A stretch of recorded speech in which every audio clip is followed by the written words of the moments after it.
Hello, ito ang activities ko ngayon, October 6, 2025. Naka-break ako ngayon. Magwi-withdraw muna ako, tapos papaloadan ko yung RabCab ko. Yung RabCab ko yun yung ginagamit na pambayad sa bus. Tapos pupunta sa grocery store, titingin kung ano ang mabibili. Char! Sama ba kayo? Sama na! Tara ka! Ay, salamat. Buti wala masyadong pila. Ayan, may mga available agad. Kaya magwi-withdraw muna ako. Alright? Wait lang. Ang bilis, ang saya-saya, walang pila. Tapos na ako mag-withdraw.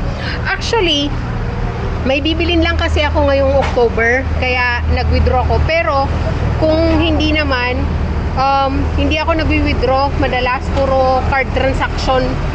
Papunta na ako sa grocery store ngayon. Doon ako magpapaload nung RabCab ko. Tsaka, titingin ng sunscreen.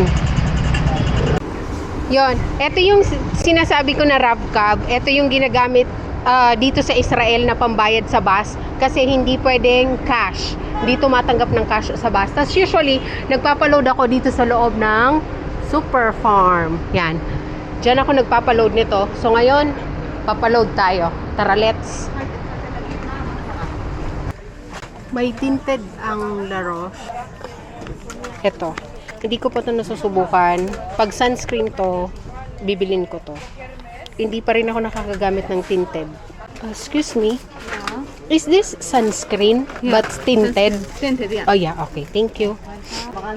Pero nakasubok na ako ng La Roche-Posay na regular na sunscreen. Ito na yung pangalawa ko. Pero ito yung first time na gagamit ako ng tinted. RabCab. 50 shekels. Kahapon pala, bumili ako ng dragon fruit, 2 piraso, isang kulay dilaw, tsaka isang nung regular na pink. Tapos, hindi ko naintindihan yung presyo. Nagbayad lang ako ng card. Tapos, hindi ko rin kinuha yung resibo. Tapos, akala ko 18 shekels lang yung na-charge sa akin. Yun pala, pag-check ko nung card ko kahapon, 60 shekels yung dalawa. Sobrang mahal naman. Kaya ngayon, babalikan ko yung nagtitinda, magtatanong ulit ako kung magkano talaga yung dragon fruit. Shalom, how much is the dragon fruit? 30 for one. For one, okay. Thank you.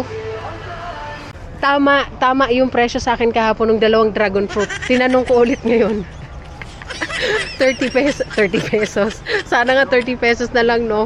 Ang mahal nung 30 shekels. So, sanggala. Kung alam ko lang kahapon na 30 shekels yung isang piraso, hindi ako bibili ng 2. Ang mahal, ba? Tuwang-tuwa pa ako kahapon.